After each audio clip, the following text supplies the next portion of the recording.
তখন উস্তাদদের পড়াশোনা, এই প্রোগ্রামটা কত সুন্দর হতো এটা আপনারাও জানেন। একটা জৌলুস ছিল সেই সময় প্রোগ্রামে। তো বেশ কিছু বছরে সেটা হারিয়ে গেছে। এই অবস্থাটা যেন আবার ফিরে আসে, এখানে যেন দাওরা হাদিসের দার্স হয় এবং এখান থেকে যেন আলেম তৈরি হয়, এই জন্য মন থেকে আপনারা দোয়া করেন, আল্লাহ যেন কবুল করেন, বলেন আমিন। আবার হতে পারে না? ইনশাআল্লাহ হবে, আশা করছি হবে ইনশাআল্লাহ।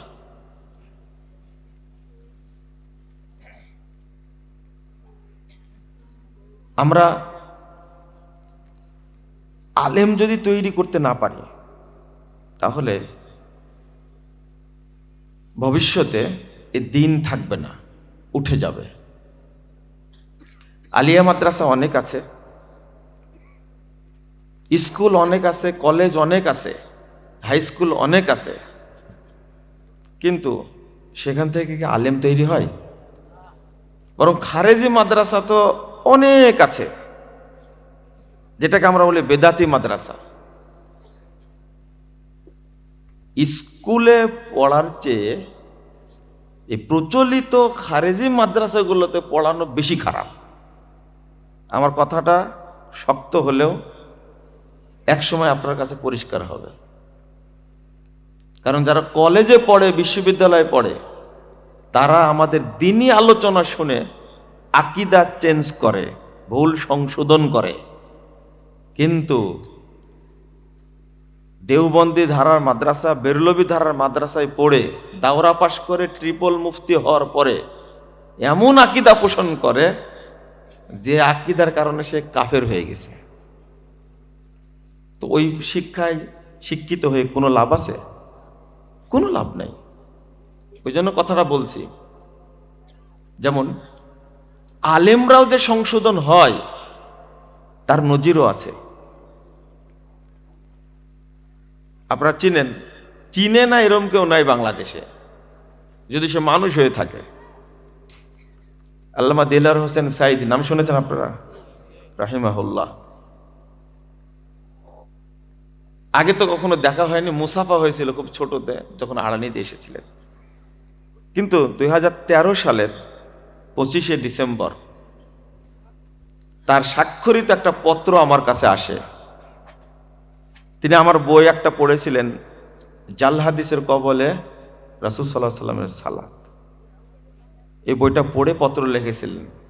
তো পত্রের শিরোনাম ছিল, ভুল সংশোধনে সফলতা আছে, ব্যর্থতা নেই, লজ্জারও কিছু নেই।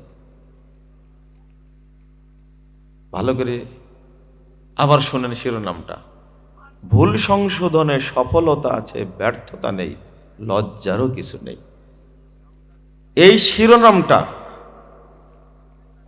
এদেশের মানুষ হজম করতে পারেনি, হজম করতে পারেনি। যখন এটা প্রকাশ পেয়ে গেল তখন বহু মানুষের ওযু নষ্ট হয়ে গেছে, ধারণ করতে পারেনি। তাহলে এতদিন যাবৎ সাঈদী সাহেব যা করলেন তা কি ভুল করলেন? আর এক শ্রেণীর মানুষ বলল, না, এ ধরনের কথা লেখাইনি, মুজাফফর বিন মোহসেন এটা ভুয়া প্রচার করছে, দেখাই হয়নি তার সাথে। নাউযুবিল্লাহ, আস্তাগফিরুল্লাহ। এটা হলো 13 সালের 25শে ডিসেম্বর, আর আমি গেলাম 14 সালের 7ই নভেম্বর।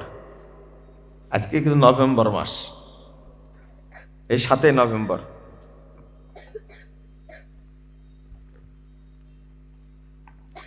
তো 7ই নভেম্বর যখন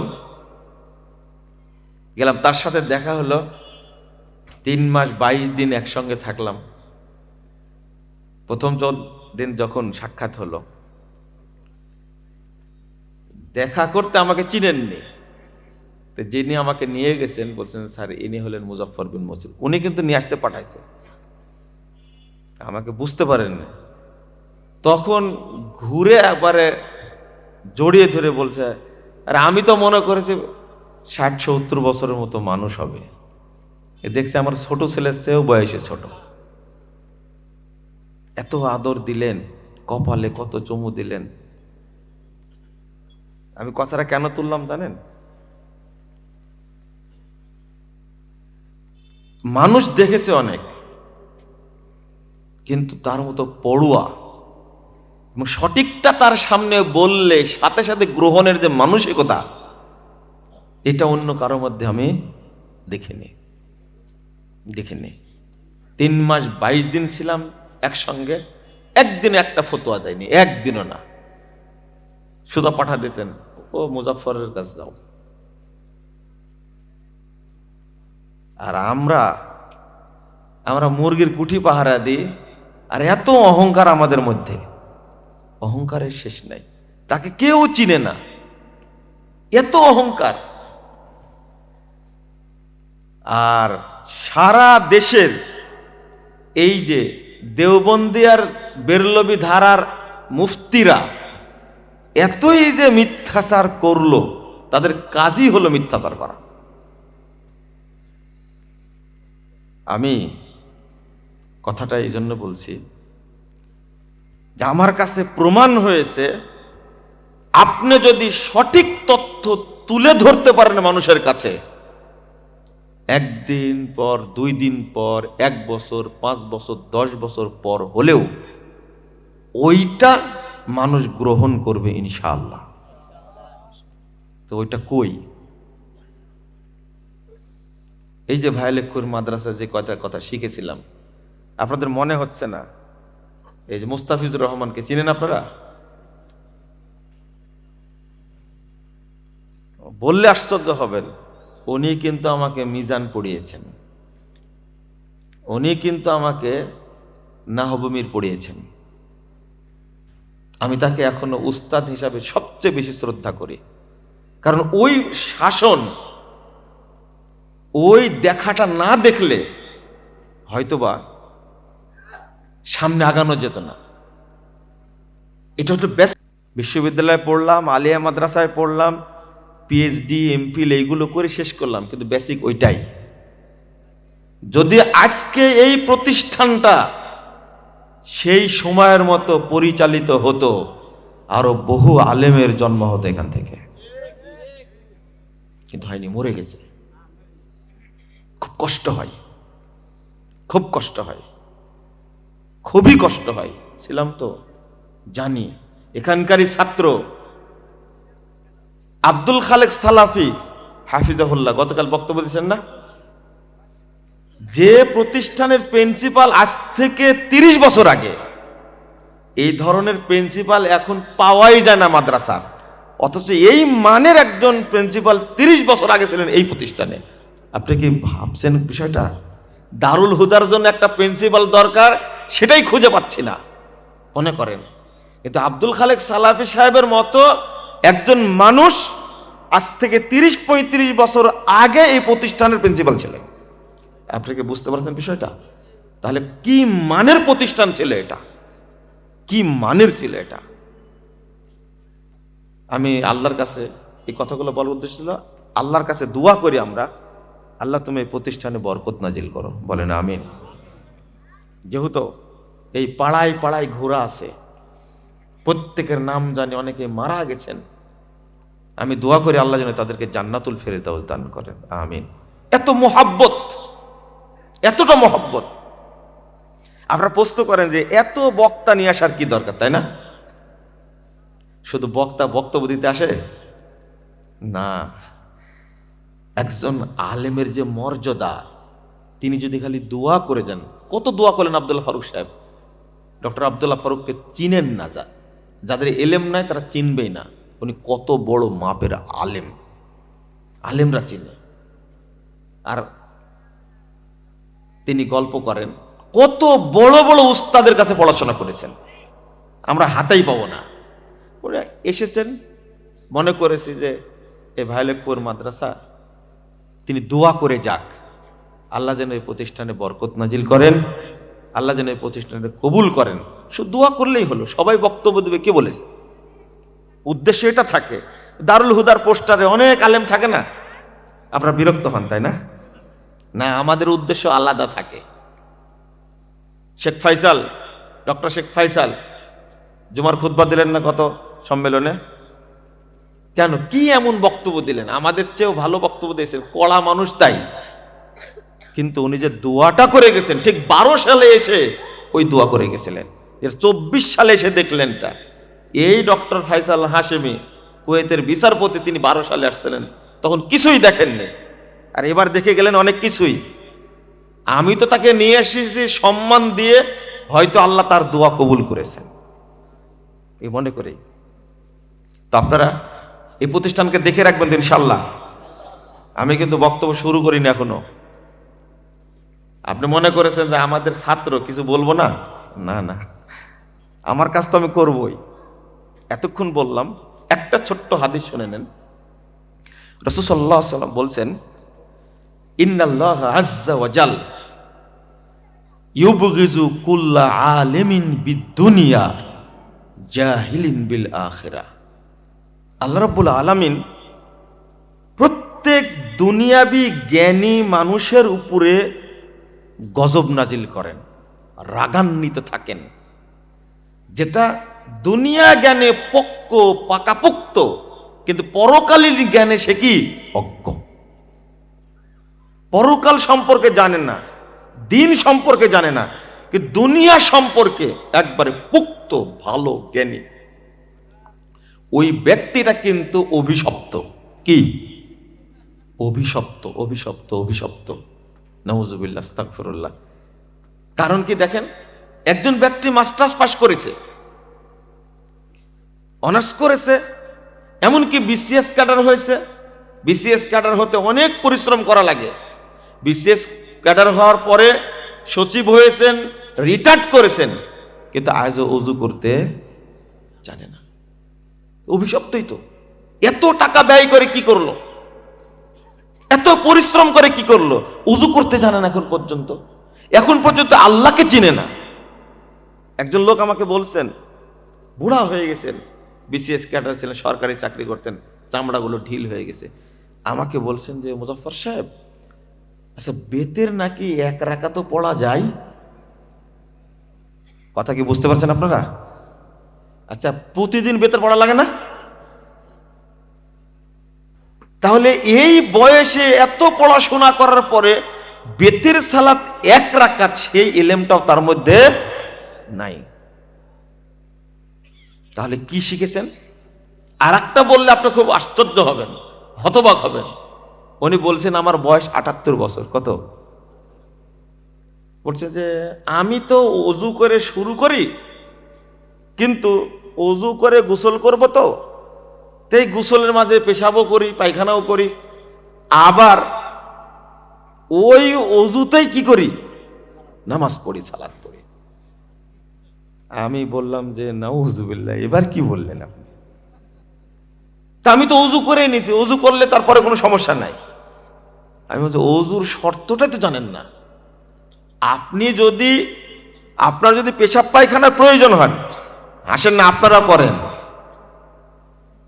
পেশাব পায়খানার প্রয়োজন হলে আগে পবিত্রতা হাসিল করবেন, তারপরে কি ওযু করবেন, এরপরে কি গোসল করবেন। ওই ওযুতেই, ওই গোসলেই সালাত হয়ে যাবে, আর ওযু করা লাগবে না। তখন বলছে যে নাউজুবিল্লাহ, নাউজুবিল্লাহ, আমি কি করেছি তাহলে? আমি এতদিনের ওযু যা করেছি সব বাতিল? সব বাতিল। তো ওযু করাটাই শিখেনি। একজন খুব রাগ করেছে। আমি একজন বলেছি যে আজ পর্যন্ত আমরা মুতাই শিখেননি। আমাদের ভাষা, কিছু মনে করেন আপনারা, খেয়াল করেছেন? আপনারা কি বলেন, পেশাব বলেন না মুতা বলেন? না না, অত ভদ্র আপনারা না, আমি চিনি না, এলাকার মানুষ না আপনারা। এটা অরিজিনাল ভাষা। আমি বলার কারণে একজন আমাকে ফোন দিয়ে বলছেন যে এইভাবে বলবেন আপনি? লোকটা কুমিল্লার মানুষ। আমি উনাকে আবার উল্টা বলেছি, কেন আপনারা বলেন যে নুনু মুতবে?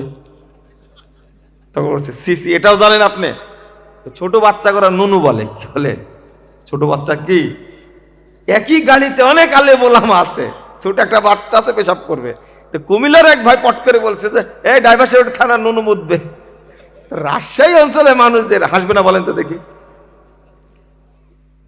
আমি বলছি যে অনার্স মাস্টার্স করে পড়াশোনা করে চাকরি বাকরি করে রিটায়ার্ড হওয়ার পরে এখনো পেশাব করাই শিখেনি। খেয়াল করছেন আপনি? তাহলে তাহলে কি করবে ও?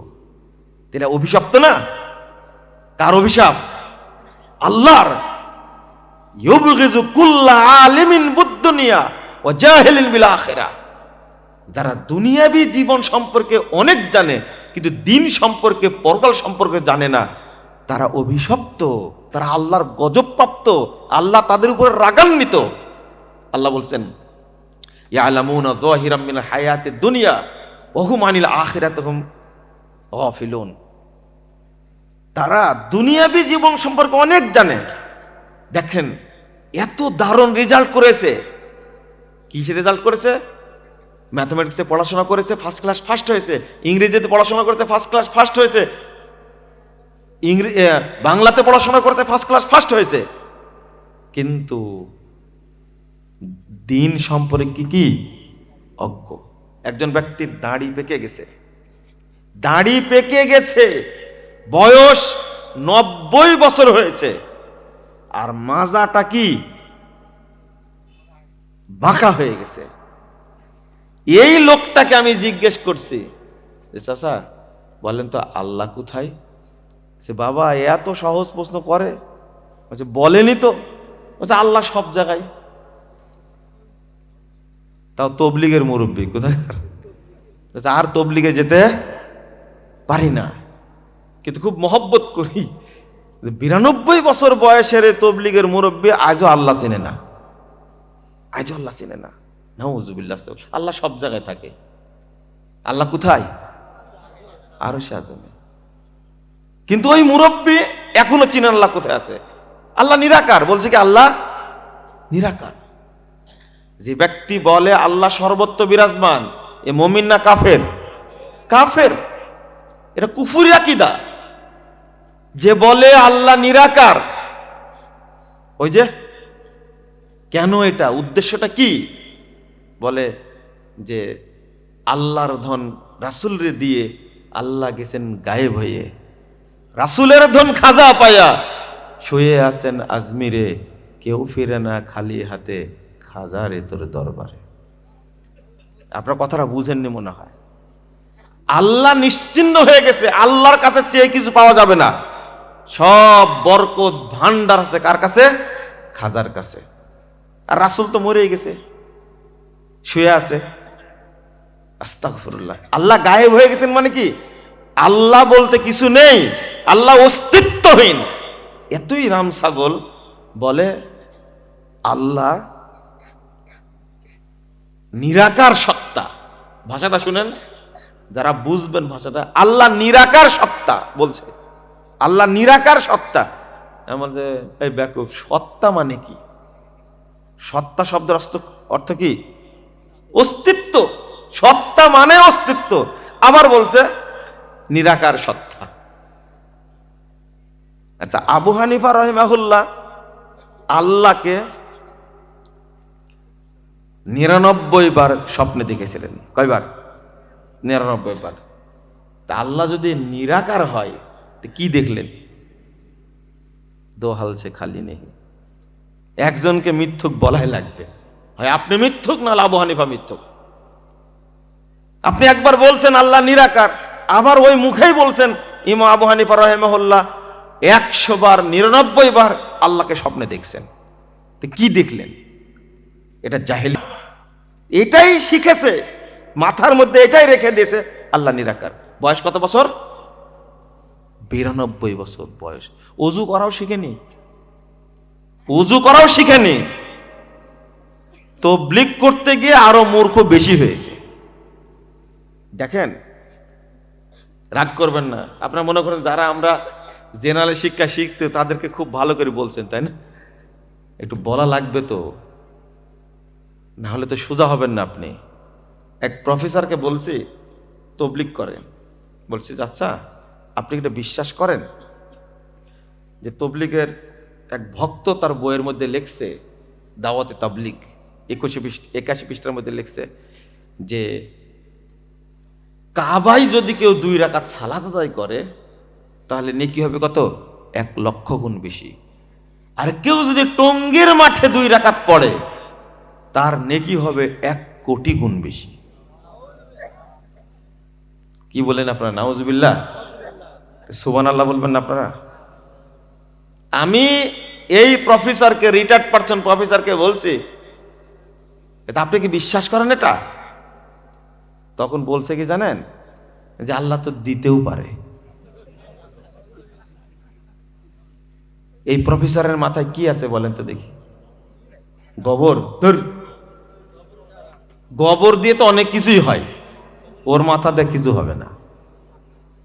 একটু চিন্তাও করলো না যে মক্কা হলো সর্বশ্রেষ্ঠ জায়গা, কাবা আল্লাহর ঘর, হারাম জায়গাটা আল্লাহ হারাম করেছে, সেটার সাথে টঙ্গীর মাঠের তুলনা করাই হারাম, তুলনা করাই হারাম। আবার তুলনা করছে কি, যে ওখানে পড়লে 1,00,000 গুণ আর টঙ্গীর মাঠে পড়লে কি 1,00,00,000 গুণ। একে রাম ছাগলও বলা যাবে না। নাউজুবিল্লাহ, আস্তাগফিরুল্লাহ, আস্তাগফিরুল্লাহ। যদি আকীদার গতিতে এরকম হয়, প্রফেসর হলে মাপবে, আপনি এরকম বোকা হলেন কি করে? যারা বাংলাদেশে জেনারেল শিক্ষায় শিক্ষিত তারা কেন অভিশপ্ত হবে না? আপনি আমাকে বুঝায় দেন। অবশ্যই অভিশপ্ত, অবশ্যই অভিশপ্ত। তারা আখিরাত সম্পর্কে জানে না, বরং কি করে, আমাদেরই ফ্রেন্ড বাংলা ডিপার্টমেন্টে পড়তো, আমার পরিচিত, ও অনার্স পড়া পর্যন্ত নামাজ পড়তো, কিন্তু অনার্স যখন শেষ করলো, মাস্টার্স যখন করলো বাংলা ডিপার্টমেন্ট থেকে, তখন বলছে, আমাকে বলছে, মুজাফফর তোমরা একটু বাড়াবাড়ি বেশি করো, আল্লাহ তো নাই, মানুষকে বলো কেন যে ইবাদত করতে হবে? কার ইবাদত করবে? আর একটা প্রশ্ন করছে কি জানেন, আর একটা প্রশ্ন করছে যে আচ্ছা শুধু আল্লাহরই ইবাদত করতে হবে কেন? এটা কি স্বার্থপর হলো না আল্লাহ? বলেন নাউজুবিল্লাহ। কি উত্তর দিবেন এর? এই যে উনি বলছেন শুধু আমারই ইবাদত করতে হবে, আর কারো করতে হবে না, এইটা কত বড় নাস্তিক। অথচ বাপ নাম রাখছে এত সুন্দর, ওই যে যেমন নাম রাখছে, এর নামটা বললে বক্তব্য শুনে আবার বলবে যে তুমি আমার নামটাই বলে দিছো, হলাম না নাস্তিক, গালিগালাজ করে নামটা বললে কেন? এই যে নাম রাখছিল বাপ মা কি জাফর ইকবাল, এত সুন্দর নাম রাখছে, ও হারামখোর বলে কি যে মানুষ বানর থেকে তৈরি হয়েছে। চিন্তা করেন, এই যে জেনারেল শিক্ষায় শিক্ষিত হয়ে অবস্থা কত নিচে চলে গেছে, বলছে মানুষ বানর থেকে তৈরি হয়েছে। এরপরেও আপনারা ছাত্রদেরকে স্কুলে পড়ান, হাই স্কুলে পড়ান, যেখানে বসে পেশাব করার ব্যবস্থাই নাই। বুঝেন না মনে কথাটা? বসে পেশাব করার ব্যবস্থাই নাই। এক মুরব্বীর মেয়ের সাথে বিয়ের কথা নিয়ে আসতে বিসিএস ক্যাডার, তো বাপ শুধু জিজ্ঞেস করেছে ছেলে কি করে, বলছে বিসিএস ক্যাডার, দাঁড়িয়ে আছে, বলছে হ্যাঁ দাঁড়িয়ে রাখছে কয়েকদিন হলে। ও তাহলে খাড়া থেকে পেশাব করতো। দেখেন লজিকটা কি মুরব্বীর, ওর সাথে বিয়ে দিব মানে ও তো আজীবন দাঁড়ায় পেশাব করেছে। আমাদের এলাকার ভাষা কি খাড়া থেকে পেশাব করা বলে না, আমাদের ভাষা একবারে অরিজিনাল ভাষা বলছে যে আজীবন দাঁড়ায় দাঁড়ায় পেশাব করেছে কুত্তার মতো, এখন দাঁড়িয়ে রেখে ভালো হয়েছে। আচ্ছা ভালো তো হতে পারে মানুষ, তাই না? কিন্তু মুরব্বীর লজিকটা কি, অভ্যাস থেকে গেছে, ওর বাচ্চা হলে শুরুতে ও দাঁড়ায় পেশাব করবে। নাউজুবিল্লাহ, আস্তাগফিরুল্লাহ। কিসের বিশেষ কাটা, তার মধ্যে দিন নাই? যেখানে দিন আছে, আল্লাহ যাকে দিন দেন তাকে আল্লাহ দুনিয়াও দেন, কিন্তু যে শুধু দুনিয়ার পিছনে ছুটে ওই ব্যক্তি দুনিয়াও পায় না, দিনও পায় না। দুনিয়াও পাবে না, দিনও পাবে না। আজকে শিক্ষা ব্যবস্থা নিয়ে আমি কথা বলতে চাই না। আজকে যদি আপনি নিজে নিজের সন্তানকে স্কুল কলেজ পড়ায় যদি এরকম বানর মার্কা মানুষ তৈরি করেন, ও যেমন সারা মানে জীবনটা পড়াশোনা করে বলছে যে ইংরেজি ডিপার্টমেন্টে পড়েছে, দর্শনে পড়েছে, বাংলায় পড়েছে, সায়েন্সে পড়েছে, বলছে আল্লাহ বলতে কিছু নাই, আর 12-13 বছর মাদ্রাসায় পড়ার পরে কি বলছে জানেন, আল্লাহ নিরাকার, আল্লাহ সর্বত্র বিরাজমান। তাহলে দুইটা শিক্ষায় কি জায়েজ না হারাম? হারাম। এই জন্যই ভাই লক্ষ্মীপুর মাদ্রাসা। আর আলেম পাবেন কোথায়? কোথায় আলেম পাবেন এটা চিন্তা করেন। আজকে ভাইরাল কিছু প্রতিষ্ঠান আছে, এই প্রতিষ্ঠানগুলোতে আপনারা পড়াচ্ছেন। এক একটা প্রতিষ্ঠানে ভর্তি ফি 50,000, আর মাসিক বেতন হলো 15,000, 10,000, 20,000। সব ব্যবসায় প্রতিষ্ঠান। আর বলছে আমার ছেলে এই জেনারেল লাইনে পড়ার সাথে সাথে কোরআনের হাফেজও হচ্ছে। আপনাকে কিন্তু মুলা দেখাচ্ছে। কি মুলা বুঝেন তো? ও হাফেজও হবে না। এই সমস্ত প্রতিষ্ঠান থেকে কোনো আলেম তৈরি হবে না, হয়নি, হওয়ার সম্ভাবনাও নাই। সম্ভাবনা নাই। আমি চ্যালেঞ্জ করলাম, একটা দেখান আপনি। এটা হলো ধোঁকা, ওই ব্যবসা করার একটা ধোঁকা। আমরা চাইবো একজন আলেম তৈরি হোক, আল্লাহ একজন আলবানি কবুল করুন প্রতিষ্ঠান থেকে, যে আলবানি সারা পৃথিবীকে আলোকিত করবে ইনশাআল্লাহ। হোক, একজনই হোক। এত ডিমান্ড কেন আপনার? প্রতিষ্ঠান নিয়ে ব্যবসা করতে হবে কেন আপনাকে? কেন ব্যবসা করবেন? এগুলো সব ধোঁকা। আপনি 10 বছর না 7-8 বছরের মধ্যেই বুঝতে পারবেন যে এতদিন ধোঁকা দিয়েছে। ওই আলেম তৈরি করার প্রতিষ্ঠান পাওয়া যায় না। আমার আব্বা খুঁজে খুঁজে ওই দস্তানাবাদ নিয়ে গেছেন, মুর্শিদা নিয়েছেন, বাঘা মাদারাচ্ছেন, কোথায় কোথায় ঘুরে গেছে, সর্বশেষে এখানে ফেলে দেখছেন। আব্বার বক্তব্য কি ছিল জানেন? জের জবর নাই, এই আরবি পড়তে পারবে কোন জায়গায়? আপনি কি বুঝতে পারছেন? জের জবর নাই। কোরআনে জের জবর আছে, কিন্তু হাদিসের গ্রন্থগুলোতে আছে, তাফসিরের গ্রন্থগুলোতে আছে। আজকে একজন মানুষকে একটা পৃষ্ঠা ধরা দেন যে বিসমিল্লাহির রহমানির রহিম লেখেন তো, জিজ্ঞেস করেন বিসমিল্লাহির রহমানে লেখে, মনে লেখা আছে বিসমিল্লাহির রহমানির রহিম আরবিতে লেখার পরে বলবেন এই সর্বশেষ মিম আছে, এই মিমে পেশ হবে না জাবার হবে জের হবে, ও বলতে পারবে না, বলতে পারবে না। হয়তো 2বার 3বার কামেল পাস করেছে, যদি বলতে পারেও, বলতে পারলো কি জের হবে, কি হবে? যদি খালি জিজ্ঞেস করেন কেন জের হয়েছে বলেন তো, দুনিয়া উল্টা যাবে। ও বলতে পারবে না কেন জেরটা হয়েছে, কেন জেরটা হয়েছে বলতে পারবে না। বন্ধুরা, আবার আমি আপনাদের অনুরোধ করছি যে আপনারা আলেম তৈরি করুন, আলেম তৈরি করুন। আজকের অবস্থাটা এত জটিল এবং কঠিন।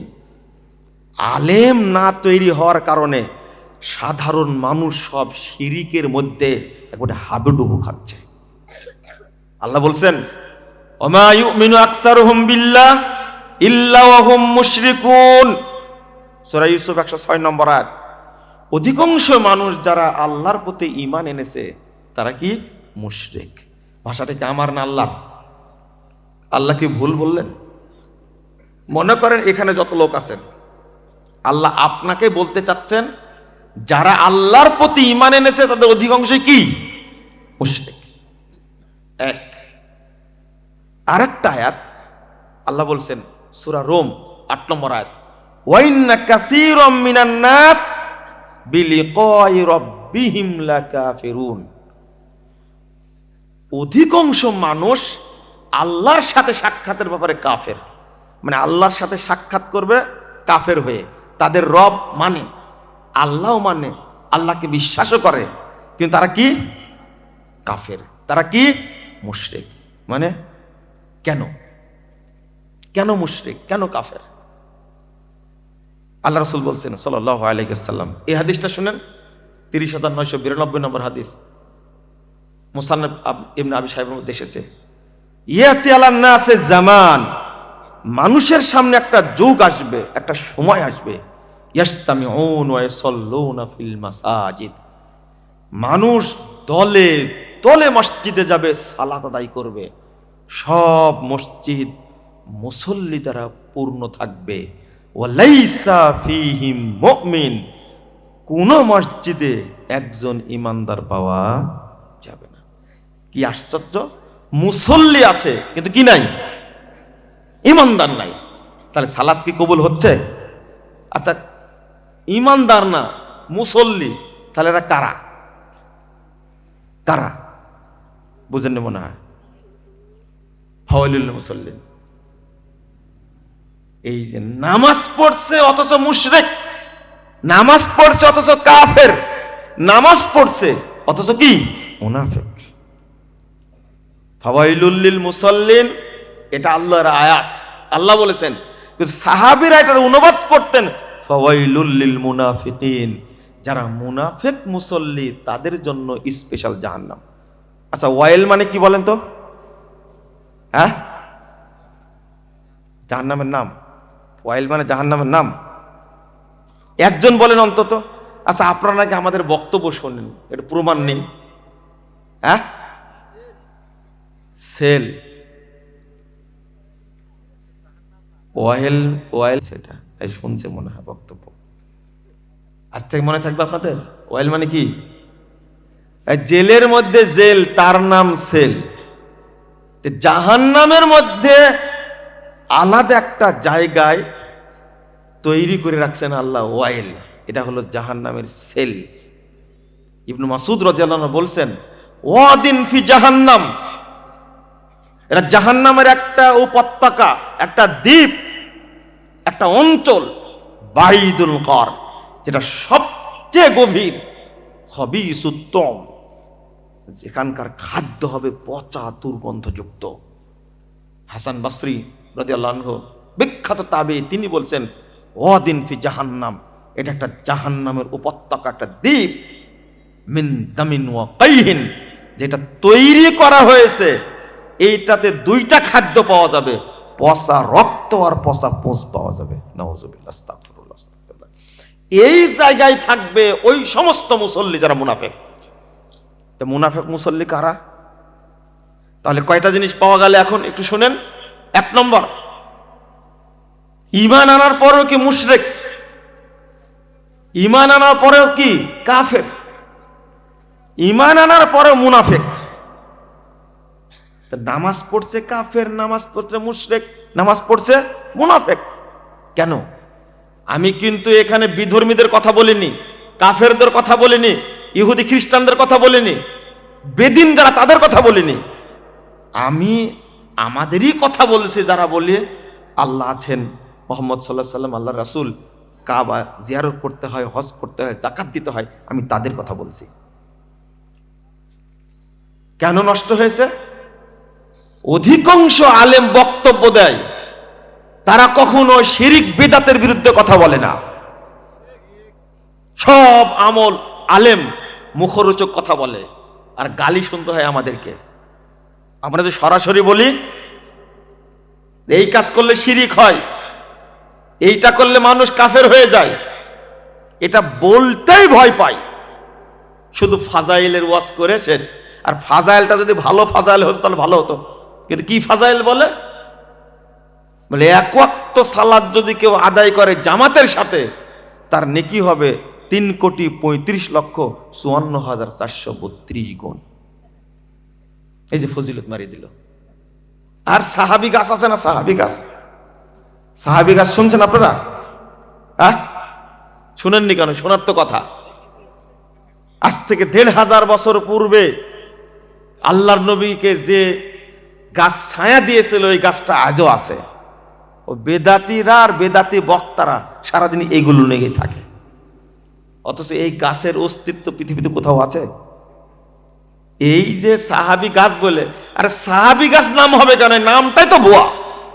যদি নবীকে ছায়া দেয় গাছটি, তাহলে নববী গাছ হবে, সাহাবী গাছ হলো কেন? বুঝেননি কথা? দেখেন কোন জায়গায় ধরা পড়ে, ছোট্ট গাছে ধরা পেয়ে গেছে। নববী গাছ হবে, সাহাবীকে তো ছায়া দেয়নি, তো সাহাবী গাছ বলবে কেন? এটা হলো মিডিয়ার তৈরি করা মিথ্যাচার একটা। আর এর পিছনে মানুষ ছুটছে, ফজিলের পিছনে ছুটবে, কিন্তু শক্ত করে বলবে না। আজকে ক্ষোভে রাগে বাংলাদেশ থেকে শেখ মুজিবের মূর্তি ভেঙ্গে সব চুরমার করে দিল না? আপনারা বললেন কি সুবহানাল্লাহ? তাই বলেছেন না? হ্যাঁ, খুব খুশি তো, মুজিবের মূর্তি ভেঙে দিয়েছে, খুব খুশি। কিন্তু এত তো রাগে ভাঙছেন, এটা কি তাওহীদ প্রতিষ্ঠার জন্য ভাঙছেন? ও, যারা মূর্তি ভাঙছে তারা নিজেরাই বাপের মাজার ভাঙ্গেনি, ভাঙছে এটা না। মুজিবের মূর্তি তো ভাঙতেই হবে। আমরা যে বলতাম একদিন মূর্তি থাকবে না, সব ভেঙে ফেলা হবে, বলতাম না বক্তব্যে। এই ছেলেরা যদি তাওহীদ বুঝতো, আবারও শোনেন কেন বলছি, যদি আলেমরা তাওহীদের আলোচনা করত, তাহলে মুজিবের মূর্তি ভাঙ্গার সাথে সাথে মাজারগুলো একই সাথে ভেঙে ফেলে দিত না? দেয়নি কেন? তাওহীদের আলোচনা নাই। বরং আমার জানা নাই শেখ মুজিবের মূর্তির কাছে গিয়ে মানুষ সেজদা দিয়েছে, হতে পারে, কিন্তু আমার জানা নাই, শুনিও না আমি। কিন্তু বাংলাদেশের লাখ লাখ মাজারে মুসলিমরা সেজদা দিয়ে ঈমান হারাচ্ছে, ঈমান ধ্বংস করছে। আগে এই সমস্ত মাজার ভাঙ্গা ফরজ। কে বলবে এই কথা? বলার সাহস আছে কারো এই কথা? আহলে হাদিসরাই বলবে মাজার একদিন ভেঙে দেব আমরা, ইনশাআল্লাহ দেবই ভেঙে একদিন ইনশাআল্লাহ। 3 বার স্বাধীন হলো দেশ। একবার হয়েছে 47-এ অরিজিনাল স্বাধীনতা, যেখানে গুড়া শিকড় স্থাপতে হয়েছে, তারপরে হয়েছে 71-এ, তারপরে 24-এ আর একটা স্বাধীন হবে বাংলাদেশ, যেদিন সমস্ত মাজার মূর্তি ভেঙ্গে চুরমার করে দেওয়া হবে, যেদিন এই বস্তাবতা শিরিক বিদআত জাহেলিয়াত এবং আল্লাহদ্রোহী ইহুদি খ্রিস্টানদের তৈরি করা ষড়যন্ত্রমূলক গণতন্ত্র, সমাজতন্ত্র, ধর্মের কথা, এই জাহেলি পুঁজিবাদ, সাম্যবাদ একটাও থাকবে না, সব বাতিল হয়ে যাবে।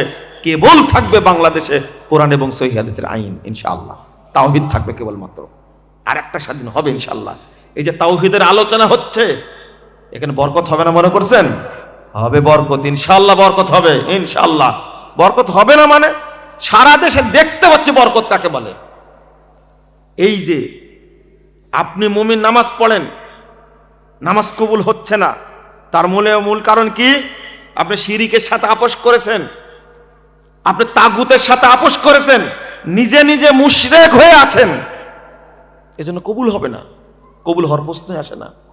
আজকে দেখতে পেলেন না আপনারা, আল্লাহ রাসূল সাল্লাল্লাহু আলাইহি ওয়াসাল্লাম বলেন, লা তাকুমুস সাআ হাত্তা তালাকু উম্মতি কবাইল উম্মতি মাল মুশরিকিন। যতক্ষণ পর্যন্ত আমার উম্মতের এক শ্রেণীর মানুষ মুশরিকদের সাথে মিশে না যাবে, ততদিন কিয়ামত অনুষ্ঠিত হবে না। কিভাবে হলো দেখেন, সারা বাংলাদেশে সব মন্দির পাহারা দিচ্ছে এক শ্রেণীর মানুষ, আবার আহলে হাদিস মসজিদ ভেঙে দিচ্ছে। একদিকে মন্দির পাহারা দিচ্ছে, আরেকদিকে তারা আহলে হাদিস মসজিদ ভেঙে দিচ্ছে। ব্রাহ্মণবাড়িয়ার মসজিদটা আজও দখল করে রাখছে ওরা। কেন? একদিকে মূর্তি পাহারা দিচ্ছে, আরেকদিকে মসজিদে ঢুকে রাসূলের তরিকায় সালাত আদায় করেছে একজন মুসল্লি, শুধু আমিন জোরে বলেছে, তার কারণে তার উপরে নির্যাতন, এমন নির্যাতন চাচ্ছে, এমন মারটা মেরেছে, একবারে মৃত্যুপ্রায় অবস্থা। মাত্র 17-18 বছর বয়স এই ছেলে। বাংলাদেশে কত খুনি ঘুরছে, কত সন্ত্রাসী ঘুরছে, কত মদখোর ঘুরছে, কত দুর্নীতিবাজ ঘুরছে, নামাজ পড়তে মসজিদে, তাদের ব্যাপারে কোনো কথাবার্তা নাই। বাংলাদেশে 27টি বেশ্যালয় আছে। কয়টা? 27টি বেশ্যালয় আছে, পতিতালয় আছে বাংলাদেশে। কত সিনেমা হল আছে বাংলাদেশের সব চ্যানেলগুলিতে। মানুষের ঈমান নষ্ট করছে, তরুণ তরুণীকে নষ্ট করছে। কত দিবস পালিত হয়, পহেলা বৈশাখ পালিত হয়, 14 ফেব্রুয়ারি পালিত হয়, 31 নাইট পালিত হয়। এই সমস্ত নোংরামের বিরুদ্ধে এই টুপি আলাদের কোনো বক্তব্য নেই। বক্তব্য হলো যে জোরে আমিন বলেছে, রাসূলের তরিকায় সালাত আদায় করেছে, তাকে মারতে হবে, তাকে হত্যা করতে হবে। এরা কি মুসলমান? এদেরকে মুসলমান মনে করেন আপনি? তাহলে ও আপনি কাফের নাতে কে কাফের? মসজিদ ভাঙছেন, মন্দির পাহারা দিচ্ছেন, আপনি মুশরিক নাতে কে মুশরিক? মানুষ কখনো মসজিদ ভাঙতে পারে না, মুসলমান তো দূরের কথা।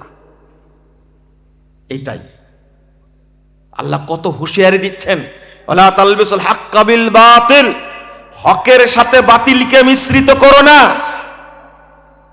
ছোট্ট একটা জিনিস উদাহরণ দিই, ছোট্ট, একেবারেই ছোট্ট। আপনারা মনে করবেন যে এই কারণেও কি ঈমান নষ্ট হয়ে যায়? বলবেন না আপনারা? যদি আলেমরা ঠিক মতো শিরিকের আলোচনা করত, তাহলে এগুলো করতো না, করতো না। আপনি এই ছোট্ট ছোট্ট একটা উদাহরণ,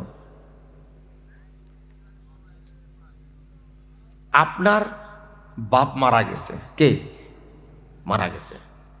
আপনার বাপ হাজি হজ করেছে 2-3 বার, ওমরা করেছে 4-5 বার, মারা গেছে। কিন্তু গোসল দিতে গিয়ে দেখছেন বাপের কোমরে কি বাঁধা আছে? তাবিজ। শুনুন শুনুন, ছোট্ট জিনিস, বলেন তো আপনার বাপ মুমিন হয়ে মরেছে? কি হয়ে মরেছে? মুশরিক। ঈমান ছিল? ঈমান কি হয়েছে? ঈমান নষ্ট হয়ে গেছে, তাই না? ছিলই না। হ্যাঁ, ঈমান কি ছিল? ওর মধ্যে তো ঢুকেই নি ঈমান, কোনোদিন ভাঙলো কখন, নষ্ট হলো কখন? মানে ও আগে থেকে কি মুশরিক। তাহলে এই বাপের জানাজা হবে? আপনি বলবেন যে শুধু তাবিজ তাই? আরে শুধু তাবিজ না, আপনার বাপ তো তাবিজ দিছে আর আপনি তাবিজ দেননি, কিন্তু বিশ্বাস আছে তাবিজ দিলে ভূতে ধরে না। আপনিও মুসলিম না, বুঝেন না মনে কথা। আপনার তাবিজ নাই কিন্তু কি বিশ্বাস আছে তাবিজ দিলে দাঁতের ব্যথা ভালো হয়। এই বিশ্বাসের কারণে আপনি মুমিন না, তাও বুঝলেন না। 3337 নম্বর হাদিস নাসাইর মধ্যে এসেছে, এটা বুঝেন দেখি পারেন? ছোট্ট, আরো ছোট্ট। রাসূল সাল্লাল্লাহু আলাইহি সাল্লামকে বলছেন এক পাদ্রী গিয়ে বলছে, ইন্নাকুম তুনাদ্দিনুন মুহাম্মদ, আর একটা ইন্নাকুম তুশরিকুন, তোমরা তো শিরিক করো। শিরিক করি মানে? আমরা শিরিক করি মানে তোমরা বলো ওয়াল কাবা, কাবার শপথ। তখন আল্লাহ রাসূল সাহাবীদেরকে শিখাই দিলেন, তোমরা বলবে মা শা আল্লাহু সুম্মা শিতা ওয়া রাব্বিল কাবা। শোনো, তোমরা এখন থেকে বলবে ছোট্ট একটা শব্দ, ওয়াও এবং সুম্মার পার্থক্য। আর একটা হলো, তোমরা এতদিন বলতে কাবার শপথ। কাবা একমাত্র কার ঘর বলেন তো? আল্লাহর ঘর না? এখানে কারো তোমরা বলতে কাবার শপথ, এই কথাটা বলাও শিরিক। কি এই কথাটা বলাও কি? তোমাদের বলতে হবে কাবার রবের শপথ, এটা হলো কি তাওহীদ। আর আরেকটা, আমি মাদ্রাসার দায়িত্বশীল, আপনি আবার বাচ্চাকে রেখে গেলেন আর বললেন ভাষাটা, আচ্ছা আমি বাচ্চাটা রেখে দিলাম, আপনি দেখে রাখবেন আর আল্লাহ তো দেখবেনই। আপনারা কিন্তু বুঝতেই পারবেন না কোনটা শিরিক আর কোনটা তাওহীদ। আর আরেকজন বাচ্চা নিয়ে এসে বলে গেল, বাচ্চাটা রেখে গেলেন আপনার কাছে, আপনি দেখে রাখবেন, অতঃপর আল্লাহ দেখবেন। বলেন তো এই দুইটার মধ্যে কোনটা শিরিক আর কোনটা তাওহীদ? পরেরটা শিরিক আর আগেরটা কি তাওহীদ। আর আপনি বললেন কি আগেরটা শিরিক, পরেরটা কি তাওহীদ। এটা গুলায় ফেলেছেন। এবার আল্লাহ রাসূলকে এসে বলছেন, পাদ্রী, ইহুদি পাদ্রী বলছে যে তোমরা তো শিরিক কর, তোমরা এটা বলো কেন? এটাও তো শিরিক। তাহলে পাদ্রী বুঝে, পাদ্রী বুঝে, তাহলে আপনারা গুলায় ফেলেছেন। এই যে রেখে গেলাম, আপনি দেখবেন আর আল্লাহ দেখবেন, এটা শিরিক। এটা কি মাশা আল্লাহু ওয়া শিইতা, এটা হলো শিরিক। মাশা আল্লাহু সুম্মা শিইতা, এটা হলো তাওহীদ। এই অতঃপর শব্দটা যোগ করে তাওহীদ হয়ে গেছে, কিন্তু এবং বা আর যোগ করলে কি হয়ে যাবে? এই সময় আল্লাহ রাসূল ভাষণ দিলেন, ইয়া আইয়ুহান নাস ইত্তাকুশ শিরকা, হে মানব মণ্ডলী তোমরা শিরিককে ভয় পাও, কারণ ইন্না শিরকা ফি হাদিল উম্মাহ আখফা মিন দাবিবিল উম্মাহ লামনা। আল্লাহ রাসূল বলছেন শিরিক আমার উম্মতের মধ্যে ঢুকবে গোড়া পিঁপড়ার মতো, বুঝতেই পারবে না কখন ঢুকবে।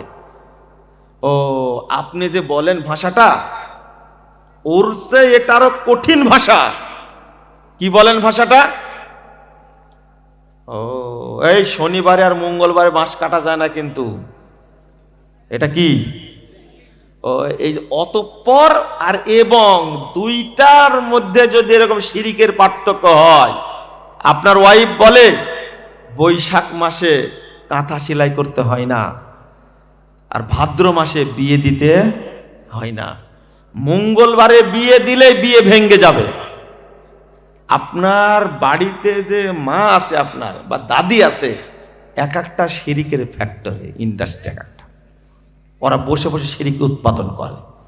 কিন্তু যদি ওই বাড়িতে একজন তাওহীদ জানা লোক থাকে, তাহলে এই সমস্ত কথা মানবে? আচ্ছা, আপনার সন্তানের এত তাবিজ লাগে, তা আমাদের সন্তান নাই? আমাদের সন্তান তাবিজ লাগে না কেন? বুঝেননি কথা? আপনার শিরিকের উপরেই জন্ম আপনার। আমি ছোট্ট উদাহরণ দিচ্ছি। এবং আর অতঃপরের পার্থক্যের কারণে শিরিক আর তাওহীদ হয়। আর আপনার ওয়াইফ, আপনিও বিশ্বাস করেন জোড়া কলা খেলে বাচ্চা জমাই হবে। বুঝেননি কথা? আর এই কলার দামটা বাজারেও নাই, কিন্তু পাওয়ার অনেক বেশি। বুঝছেন কথা? বাজারে দোকানদার এই পাগলটাও দুইটা মিলে কয়টা ধরে? একটা ধরে। ধরে না? হ্যাঁ, তোমাদের মতো ছেলেপেরা কিনবে তো, মানে দুইটা কিনলে বাচ্চা কয়টা? তিনটা। তিনটা। এই কলার দাম বাজারে নাই, দোকানদারের কাছেও নাই, কিন্তু আপনার কাছে আর আপনার স্ত্রীর কাছে খুব পাওয়ারফুল। এটা খেলেই সমস্যা। নাউজুবিল্লাহ, আস্তাগফিরুল্লাহ। আচ্ছা, আপনি মনে করতেন শিরিক হয় না? আমি এই হাদিসটা এখনো মানুষকে বুঝাতে পারছি না। হাদিসটা কি?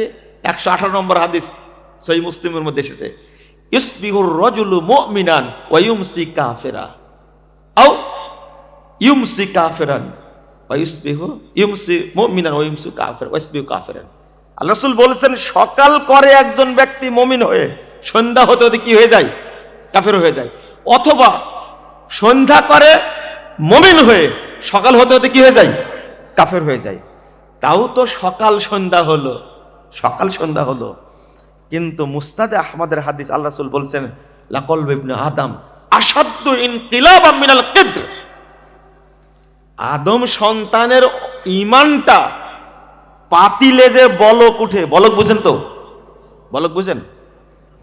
ভাত রান্না করার সময় বলক উঠে না? এটা আমাদের গায়ের ভাষা তো। এটা 1 সেকেন্ডে কত বলক ওঠে? তো বলছেন আল্লাহ রাসূল, আদম সন্তানের ঈমানটা এর চেয়েও বেশি পরিবর্তনশীল।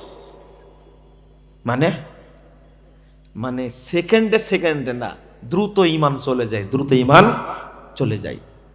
তো দ্রুত ঈমান চলে যায় মানে কি? কি বেঈমান হয়ে যান না? হ্যাঁ, এই জন্য সবসময় বলতে হয় কি, লা ইলাহা ইল্লাল্লাহ। সবসময় লা ইলাহা ইল্লাল্লাহ। 1 সেকেন্ডের জন্য যেন ঈমান ছুটে না যায়। তাহলে আল্লাহ রাসূল শিক্ষা দিলেন, তখন যে হাদিসটা অনুবাদ করলাম, যে আমার উম্মতের মধ্যে শিরিক গুড়া কি পিঁপড়ার মতো থাকবে। তখন আবু বকর রাদিয়াল্লাহু আনহু, আবু বকরকে চিনেছেন?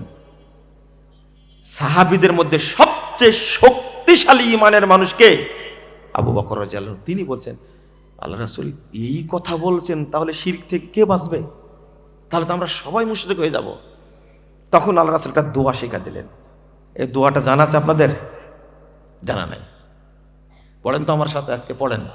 আল্লাহুম্মা ইন্নী আউযু বিকা আন উশরিকা বিকা ওয়া আনা আ'লাম ওয়া আস্তাগফিরুকা লিমা লা আ'লাম। রাসূল সাল্লাল্লাহু আলাইহি ওয়াসাল্লাম বলছেন, তাহলে এই দোয়াটা পড়ো, তাহলে ছোট বড় সব শিরিক থেকে আল্লাহ তোমাকে হেফাজতে রাখবেন। জাহান্নামে যাওয়ার জন্য সবচেয়ে বড় আমল হলো কি? শিরিক। জাহান্নামে যাওয়ার জন্য। তো আমরা যে সবাই মুশরিক হয়ে বসবাস করছি বা কাফের হয়ে বসবাস করছি, এই মাসালাটাও জানি না। আর একটা ছোট্ট আলোচনা, মুসল্লিও কাফের হয়ে বসে আছে, এটাকে বিশ্বাস করেন আপনারা? হ্যাঁ, যারা নামাজ পড়ে না তারা কাফের না অমুসলিম? আবার শুনেন, যারা নামাজ পড়ে না তারা কাফের না অমুসলিম? অমুসলিম। শোনেন, আল্লাহ বলেছেন তারা কাফের, রাসূল বলেছেন কাফের, সাহাবীরা বলেছেন কাফের, তাবেঈরা বলেছেন কাফের। আপনিও কাফের বলবেন, ওকে অমুসলিম বলবেন না। এটা হলো মানহাজ, সরাসরি কাফের, এক মুশরিক। যারা শুধু জুমার দিন নামাজ পড়ে তারা কি? হ্যাঁ,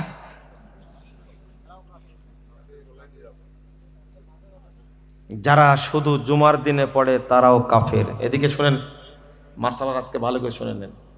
যারা জুমার দিনে সালাত পড়ে তারাও কাফের। থামেন, ঠিক পরে বলেন। যারা শুধু 2 ঈদ পড়ে তারা তো আরো বড় কাফের। যারা শুধু রমাজান মাসে পড়ে তারাও কাফের। মাসালাটা ভালো করে জেনে নেন, সুবিধা হবে। শুধু তাই না, শুধু তাই না, একজন ব্যক্তি 80 বছর যাবত নামাজ পড়ে আছে, কোনোদিন বাদ দেয়নি, কোনোদিন বাদ দেয়নি, কিন্তু একদিন, শুধু একদিন ইচ্ছা করে জহরটা পড়েনি, আসরের ওয়াক্ত চলে এসেছে। শুধু জহরটা পড়েনি, অলসতায় গল্প করছিল, আড্ডা মারছিল, পড়েনি। 2টা 58 মিনিটে আসর হবে। কয়টাই? 2টা 58 মিনিট আসর হবে। জহর পড়েনি, এখন 2টা 58 মিনিট বেজে গেছে। এখন ওই লোকটা কি করবে বলেন তো? ফতোয়া দেন আপনারা, কি করবে? হ্যাঁ, কালেমা এতে একজন বলছে, ওটাই ঠিক। আপনি বলবেন জহর যেহেতু ছুটে গেছে তাহলে আগে জহর পড়তে হবে, তারপরে কি আসর পড়তে। এইটা কিন্তু মাসালা না। এখন ওর উপরে জহর নাই, জহর যদি 1000 বার পড়ে তবু কোনো লাভ নাই। এখন তাকে আবার ইসলাম গ্রহণ করতে হবে। শুধু জীবনে 1 ওয়াক্ত সালাত ইচ্ছা করে টাইম পার করে দিছে, তাই যদি কাফের হয়। আর ওই বেদিন, ওই মুরতাদ জীবনে শুধু জুমার সালাত পড়ে, সপ্তাহে শুধু রমাজানে পড়ে, এই ব্যক্তি মুমিন হওয়ার কোনো যোগ্যতা আছে না। আবারও ডবল কাফের কেন বললাম? এই বদমাসটা বলে কি জানেন, আমি নামাজ না পড়লে আমার ঈমান ঠিক আছে। এটা কিন্তু শরীয়তকে তুচ্ছ তাচ্ছিল্য করলো একটা। এই তুচ্ছ তাচ্ছিল্য করাটা কাফের মাত্র। একটা মেয়ে, ছোট্ট মেয়ে, কেবল ক্লাস 6-এ পড়ে, 5 পড়ে, সুন্দর বুরকা পরে মাদ্রাসায় গেছে। শুনে, মাদ্রাসায় গেছে, যেমন টিচার বলছে, ছোট্ট একটা মেয়ে দেখতে ভূতের মতো লাগে। এই টিচার হাজি হলে কিন্তু কাফের। কি ব্যঙ্গ করেছে কাকে বলেন তো? এই পর্দাকে সে কি করেছে? ব্যঙ্গ করেছে। বলছে, আব্বু তুমি দাঁড়িয়ে রেখো না তো। কে বললো বয়স তোমার 18 বছর, দেখতে বকরির দাঁড়ির মতো লাগছে। এবার 5 বার হজ করলেও কিন্তু কি কাফের। কাফের হওয়ার মাসালা শিখে লাগে, মাসালাটা শিখেন। টাকরু নিচে কাপড় পরে, তো মা বলছে তো বুড়া বুড়া লাগে, কাপড়ু টাকরু নিচে পড়বে, উপরে পড়ার দরকার নাই, বুড়া বুড়া লাগে। এটা কি? সুন্নাহকে ব্যঙ্গ করা। মানুষ কি হয়ে যায়? খবরদার, আপনি মানতে পারেন না, অলসতায় পারছেন না, সমস্যায় পারছেন না, কিন্তু সুন্নাহ নিয়ে ব্যঙ্গ করবেন না। করলে কি হয়ে যাবেন? একজন লোক, এই বকরির লেজের মতো নাড়াও কেন? ও হাজি হলেও কাফের। বুঝেননি কথা? এই যে বললাম, অল্প একটু কারণে মানুষ কি হয়ে যায়? কাফের হয়ে যায়। ছোট্ট কারণ, শুধু বলেছে বকরি যেমন লেজ নাড়ায়, তুমি আঙ্গুল নাড়াচ্ছ। এরা মুসলিম না, কাফের। হুজুরেরা কাফের কি করে? হুজুরেরা কাফের কি করে? হুজুর বলছে আহলে হাদিসরা হাত বাঁধে এইভাবে। ওই যে আবরার, রেজাল করিম আবরার আমার বন্ধু, এই যে আর বলছে নাম কে বললো, কুলি করে আসেন যান।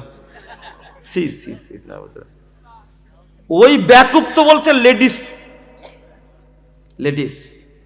এই যে বুকের উপরে হাত বাঁধার হাদিসটাকে, সুন্নাহটাকে ব্যঙ্গ করেছে, ও কি কাফের। ওকে অবশ্যই তওবা করতে হবে, অবশ্যই তওবা করতে হবে। আপনার মনে বুঝেননি কথাটা, তওবা করা লাগবে। আরেকজন বলছে আহলে হাদিসরা সৌদি আরবে গেছে রিয়াল কিনতে, যে আমিন নিয়ে আসছে, আমিন, এই যে ব্যঙ্গ করছে, কাফের। আমরা বলি কি হাত বুকের উপরে বাঁধবেন, এটা সুন্নাহ, হাদিস সহিহ। নাভির নিচে হাত বাঁধার হাদিস জয়ীফ, এরা বাঁধবেন না। সোজা কথা, শেষ। তুমি ব্যঙ্গ করলে কেন? একজন বলছে সালাতে দাঁড়ায় মাসি তাড়ায়, 4 শতাধিক সহিহ হাদিস, 4 শতাধিক সহিহ হাদিস। তো তোমার আর আমল করা লাগবে না জাহান্নামে যাওয়ার জন্য, এটাই যথেষ্ট। বলছে যে সাহাবীরা বগলে পুতুল রাখতেন, তো এই জন্য আল্লাহ রাসূল বলেছিলেন তোমরা রফল আযান করো। আমরা যেহেতু পুতুলও রাখি না, রফল আযানও লাগে না। অপবাদটা দিছে কার উপরে? কত বড় পাপ করেছে যে সাহাবীরা মূর্তির বিরুদ্ধে সংগ্রাম করেছেন। হাজার হাজার সাহাবী শাহাদাত বরণ করেছেন এই মূর্তির বিরুদ্ধে সংগ্রাম করতে গিয়ে। ওই সাহাবীর বিরুদ্ধে তুমি অপবাদ দাও, জাহান্নামে যাওয়ার জন্য আর কিছু করা লাগবে না তোমার, এটাই যথেষ্ট। লজ্জা থাকলে এই কথা বলবে না কেউ। কি সুন্দর করে মানুষকে বুঝাচ্ছে যে সাহাবীরা বগলে পুতুল রাখতেন এই যে গোপনে, এই জন্য আল্লাহ রাসূল বললেন তোমরা হাত তুলো। কত সুন্দর করে সাজাইছে, ইবলিসও এত সুন্দর করে পারবে না, সাজাতে পারবে না এত সুন্দর করে। তাহলে মানুষ কাফের কেন হয়েছে? শোনেন, আরেকটু শোনেন। যে নামাজ পড়ে না এ তো কাফের। তাহলে এ আর একজন বিধর্মী সমান? হ্যাঁ, কে বেশি খারাপ? কেন বলেন তো? হ্যাঁ, করছে না। হ্যাঁ, কিন্তু একটা ভাষা বললেন তো নওশাদ ভাই, ভাষাটা বলার কথা তো বলেন। এখানে ছোট্ট কথা ঠিক আসছে, কিন্তু একটা ভাষা কে বলতে পারবেন এখানে? এটাই চাচ্ছি বলতে। মানে ও তো বিধর্মী, বিধর্মী, ও কিন্তু মুরতাদ না। কিন্তু এই মুসলিম হওয়ার পরেও দিন থেকে বেরিয়ে গেছে, এ মুরতাদ হয়ে গেছে। কি হয়ে গেছে? ও মুরতাদ হয়ে গেছে। একে হত্যা করা ফরজ, কিন্তু ওকে তো হত্যা করা ফরজ না, বিধর্মীকে। এবার বুঝেছেন মনে হয়, তাই না? একজন বিধর্মী নরমাল তার ধর্ম পালন করছে, তাকে কি হত্যা করা ফরজ আমার উপরে? না। কিন্তু আমার সমাজে, আমার পরিবারে বসবাস করছে, নামাজ পড়ে না, ও মুশরিক, নামাজ পড়ে না, ও কাফের, ওকে হত্যা করা কি ফরজ। ইমামরা বলেছেন, একটু স্বাধীনতা দিয়েছেন, ইমামরা বলছেন ওকে আগে জেলখানায় বন্দি করে রাখতে হবে, রাখার পরে বলে নামাজ পড়ো, যদি তওবা করে তাহলে ভালো, আর না হলে হত্যা করো। আর সব ইমামই বলছে নামাজ পড়ানো মেরে ফেলতে হবে, টাইম দেওয়া যাবে না। কথা বুঝতে পারলেন? নামাজ পড়ে না কি মেরে ফেলতে, হত্যা করতে হবে। আর আপনারা প্রশ্ন করেন যে বেনামাজি জানাজা পড়া যাবে কি? আপনি বুকার স্বর্গে আছে। বেনামাজি মারা গেলে আপনার বাপও যদি হয়, ওকে গোসল দেওয়া যাবে না। খুব কড়া ভাষায় শোনেন, বেনামাজি আপনার বাপ মারা গেছে, আপনি বেটা হলেও ওই বাপকে গোসল করানো হারাম, আপনার দ্বারা হবে না। আপনি গোসল করবেন না, আপনি গোসল করাবেন না তাকে। 2, তাকে কাফন পরানো যাবে না। 3, তার জন্য কবর খোঁড়া যাবে না, কবর তৈরি করা যাবে না। জানাজা কি এখনো পর্যন্ত আসছে? হ্যাঁ, তারপরে ফতোয়া চান কি করে? ও মুরতাদ, ওকে যদি 1000 বার 1 কোটি বার গোসল করান, ও পবিত্র হবে? পবিত্র হবে? পবিত্র হবে না। বেনামাজি ও হিন্দুর চেয়েও, খ্রিস্টানের চেয়েও, বেদিনের চেয়েও, বিধর্মীর চেয়েও বেশি খারাপ, ও মুরতাদ। কিন্তু আপনি কি কাজ করলেন? এই কাফের মুশরিক বাপকে কাফন পরায়া মসজিদের সামনের মাদ্রাসায় এনে এসে হাজির, হুজুর জানাজাটা পড়াই দেন। আগে আপনার বিচার হবে। এই মুশরিকের জানাজা করার জন্য তুমি নিয়ে আসলে কেন? এটা আগে আপনার বিচার হবে। বেনামাজির জানাজা যদি পৃথিবীর সব মানুষ পড়ে, আসমানের সব ফেরেশতা যদি নেমে আসে, তবুও পবিত্র হবে না, হারাম। আর যখন কবরে রাখছেন তখন কি বলছেন? বিসমিল্লাহি ওয়া আলা মিল্লাতে। এত বড় মিথ্যা কথা বললেন আপনি, হ্যাঁ? এত বড় মিথ্যা কথা বললেন। তাহলে বেনামাজির জানাজাতে যাওয়াই যাবে না। আপনার কি একমত? না না, আপনার একমত না। বসে চুপচাপ বসে আছে, মনে মনে ভাবছে আমি তো নামাজ পড়ি না। একমত? জানাজায় যাবেন না, খবরদার। এবং গোরস্থানকে দাফন করবেন না। অনেক বিষয় আছে। কি করতে হবে তাহলে? তাকে ওলামায়ে কেরাম বলছেন ওকে জঙ্গলে নিয়ে যেতে হবে, যে গর্ত করে চাপা মাটি দিবেন, যেন কবরের চিহ্ন না থাকে। আবার কেউ গিয়ে যাবার যদি দোয়া করে, কবরের পাশ দিয়ে গেলে দোয়া করতে হয় না? আসসালামু আলা আহলি দিয়ারে মিনাল মুমিনিনা ওয়াল মুসলিমিন। ও কি মুমিন? ও কি মুসলিম? ওর জন্য কেন দোয়া করব আমি? এই জন্য মুসলিমদের গোরস্থানে বেনামাজিকে দাফন করা হারাম, দাফন করা যাবে না ওকে। কারণ আজকে ওই কাফের মারা গেছে, কালকে আপনি মারা গেলে ওর পাশে দাফন করবে আপনাকে। সি সি সি সি, নাউজুবিল্লাহ। না, লিখবেন গোরস্থানে, সাইনবোর্ড দেবেন, বেনামাজির দাফন করা নিষিদ্ধ। পারবেন আপনি? পারবেন? পারবেন না। কারণ ওই গোরস্থানের মালিকই হলো বেনামাজি, ওই বেশি জমি দিছে। তারপরে একটা কাজ করেন, আমরা একটা আপোষ করি, বেনামাজিদের গোরস্থান আলাদা করে করেন আপনি, যদিও হারাম করেন, অন্তত চুক্তিতে আসেন আপনারা।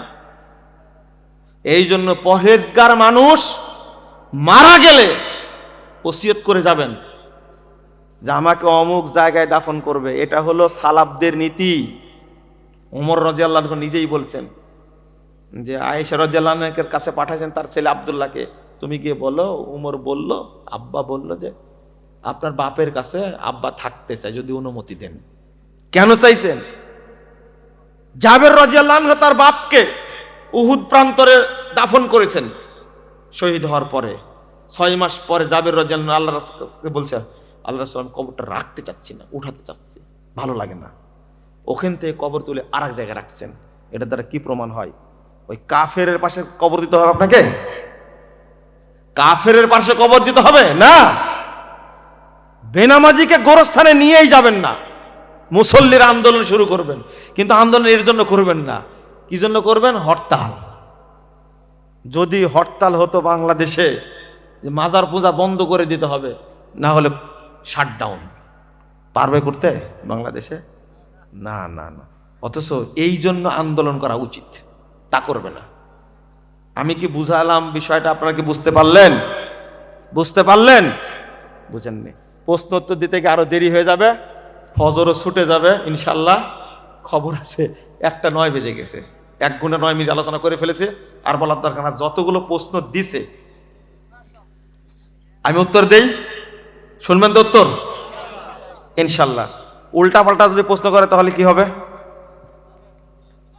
ধাতানি হবে না। 1 ঘন্টা না, ধাতানি। সিগারেট খেলে 40 দিন নামাজ হয় না, কতটুকু সত্য? আরো দিচ্ছে দেখেন।